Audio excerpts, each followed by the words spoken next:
Okay, hi, I'm Ainsley Stock. I'm going to do the final reflection portion for my final OSCE. Just a reminder, I worked with Abel. He's 4 years, 2 months old. Here's his consent form. It is the same kiddo that I used for the midterm. I just figured I'd show that one more time. Okay, so just in a general way, the things that I wanted to work on with Abel were his fine motor skills, gross motor skills, proximal stability, coordination of the upper and lower body, and VPM.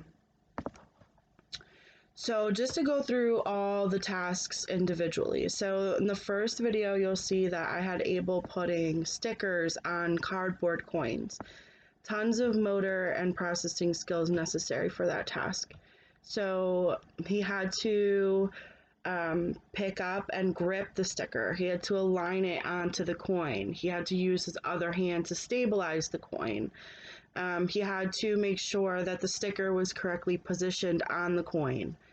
A big thing for Abel, just in general, and every task that I did kind of challenged this, was his attention.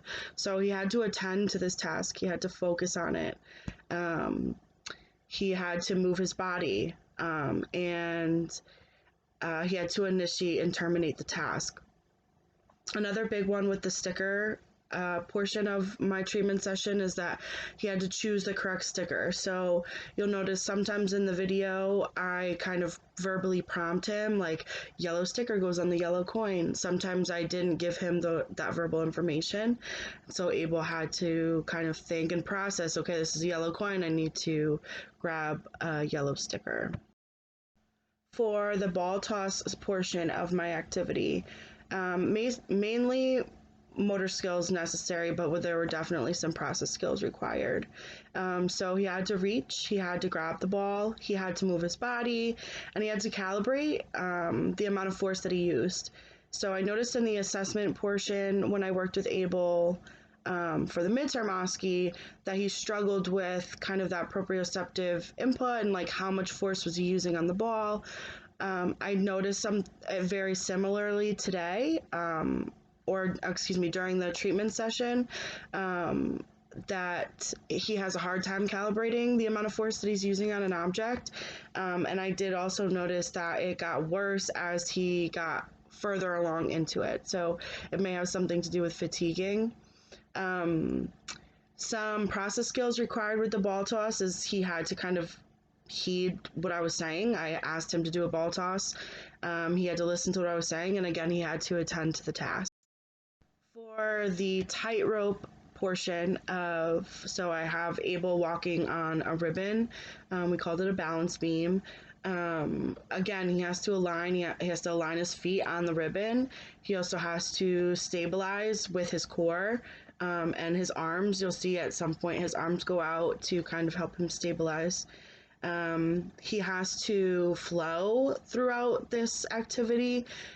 His movements have to be very gradual and slow rather than kind of rigid and robot-like. He had to coordinate his upper and lower body, which is exactly what I was going for. I made the task a little bit harder when I added the beanbag. So in addition to everything that he had to do on the balance beam without the beanbag, once I added the beanbag into the mix, he also had to transport an object, and he wasn't transporting it with his hands, which makes it even harder. The coordination just became even bigger of a task with the beanbag implemented, because now he not only has to worry about his upper body and his lower body, but he also has to worry about like where his neck is and at what angle he's holding his head. The calibration required with the beanbag was huge, and his pace was also really important. Again, he had to have very slow, flowy, not rigid movements in order to be successful with this task. The last portion of the treatment session, at the end of the balance beam, Abel had to sort those cardboard coins. So a lot of motor skills required. He had to align the coin, over the correct slot. He also had to choose the slot because they were color coded. He had to position the coin, so there's your VPM skills. He had to reach for them. I didn't always put them directly in his hand. Sometimes I made him kind of reach across the couch for them. He also had to have a grasp on the coin. There's one moment, and I don't know if it caught perfectly on camera, but we were in prone, and I was trying to get him to use a 3-jaw chuck because I noticed it was something he struggled with during the assessment portion. And because of the beanbag and the 3-jaw chuck request that I had made, it was just too much for him. When I went back and watched the video, I realized that mom had stopped recording. I had taken the beanbag off and we had focused just on the 3-jaw chuck, and he did a really good job. He needed like 2 or 3 times hand over hand, and I showed him that grasp. And he was able to kind of pick up 2 or 3 coins after that using that grasp pattern. As soon as I put the beanbag back on his head, that grasp pattern went out the window. So kind of just like the multitasking made those two things very, very hard. But when I isolated like the tasks, like keep a beanbag on your head versus use a 3-jaw chuck, he was able to do both of them separately, just not together. But I'm sorry that I went off on a tangent. So for the coin sort, he has to manipulate. He needs smooth, not rigid movements. He had to kind of process the color sort, so he needed to be able to recognize the colors. And yeah, so there was a ton of processing and motor skills throughout this entire treatment session. So, with the sticker portion of this treatment session, I really, really wanted to work with Abel on like those fine motor. I wanted that to be kind of our warm up to get like those little muscles in his hands really working and going. I purposely used a smaller sticker, and later when I talk about like grading the activity, I can talk about how I can have made that easier or harder for him. But I really wanted to kind of challenge that pincer grasp or even that 3-jaw chuck because I used on purpose very small stickers. For the ball toss, I was really focusing on those VPM skills and the gross motor. I noticed during the evaluation portion of the assessment, of the OSCE rather, that he had a really hard time with kind of gross movement and like some visual processing. And so the ball toss was kind of a fun, low stress way to kind of work on that with him.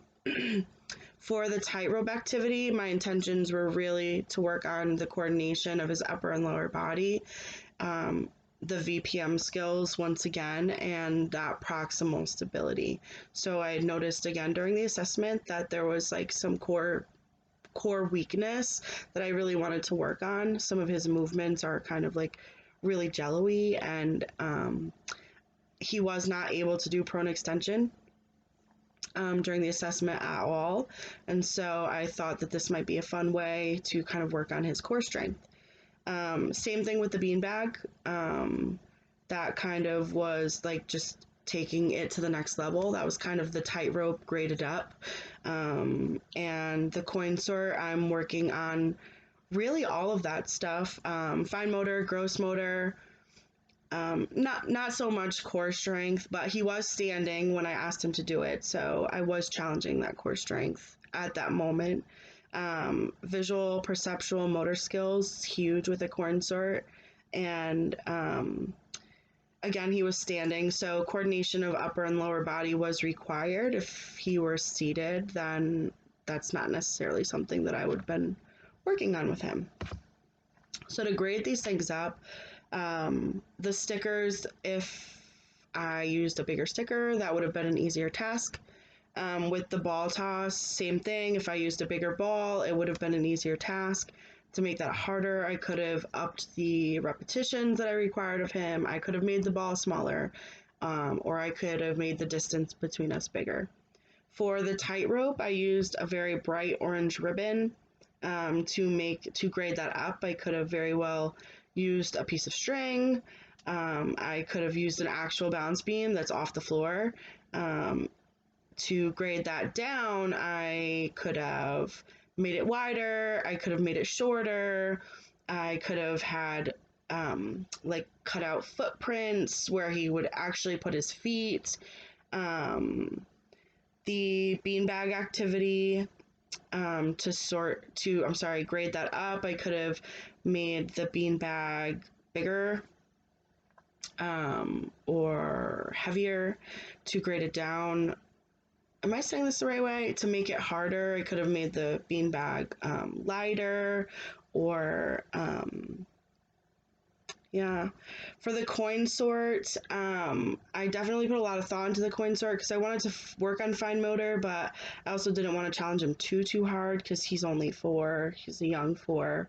But I definitely was thoughtful about the size of the coins. They were pretty big.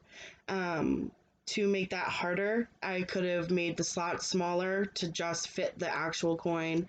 I could have also made the coins a lot smaller.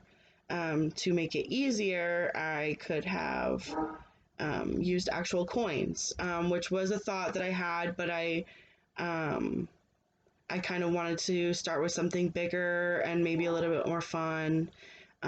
So that's why I ultimately went with the cardboard coins. I did have an opportunity to kind of grade on the spot. I did notice that the tightrope activity with the beanbag was getting a little stale. He had done it 3 or 4 times and he was doing really well. So I wanted to kind of move down to the floor, and that's when I put him in prone extension. And we did the rest of the coin sort on our bellies. And that's where I was really able to really focus on the fine motor skills. He was much more stable. He wasn't up and moving. So that was kind of my grade on the spot. And just very quickly reflecting on kind of the environment and the context. So, mom was recording, which made him kind of silly. And I did not have a lot of space to work with. I wish that I had more space to have done this treatment plan in. So those were kind of my first feelings about context and environment. That being said, now I'm just thinking about that. If I did have more space, that might prove to be more difficult to complete tasks like the tightrope for Abel, because he was only required to walk like 2 or 3 feet on the tightrope. It might be interesting to see if I had asked him to walk 9 or 10 feet on the tightrope, if he would be able to kind of endure through that process. And so finally, just to reflect on my own performance, I think one thing that I did really well, and I think I always do really well, is that I'm very playful. And I love being with kids. I find it very easy to engage. Abel was no exception. I found it very easy to talk to him and get to know him and kind of create a very playful rapport with him. One thing that I can work on, I think I could definitely kind of just take a deep breath. I tend to feed off of other people's energy very easily, and because Abel is like so not hyper, I hate that word, but he has so much energy, I kind of feed off of that, and I find myself kind of moving way faster than I tend to. So I think one thing that I could always do better is kind of like take a break, remember the plan, and kind of like not let the train get off the tracks too fast. I did, when I went back and watched my videos, realize that it was kind of short. My videos only added up to about 11 minutes. And I definitely had 15 minutes worth of material. I just went through it so quickly that I didn't fill up 15 minutes worth of time. So what did I learn from this experience? I think I learned the importance of kind of being flexible and thinking on my toes and kind of having a bunch of small things kind of in my back pocket. I think that skill will not only be important with the pediatric population, but with any population that I may work with in the future. Just being a flexible, not so rigid occupational therapist is going to help not only me get through the day better, but I'll have better outcomes for my clients. So that's kind of my reflection video. I really enjoyed doing this video project. And yeah, thank you for your time.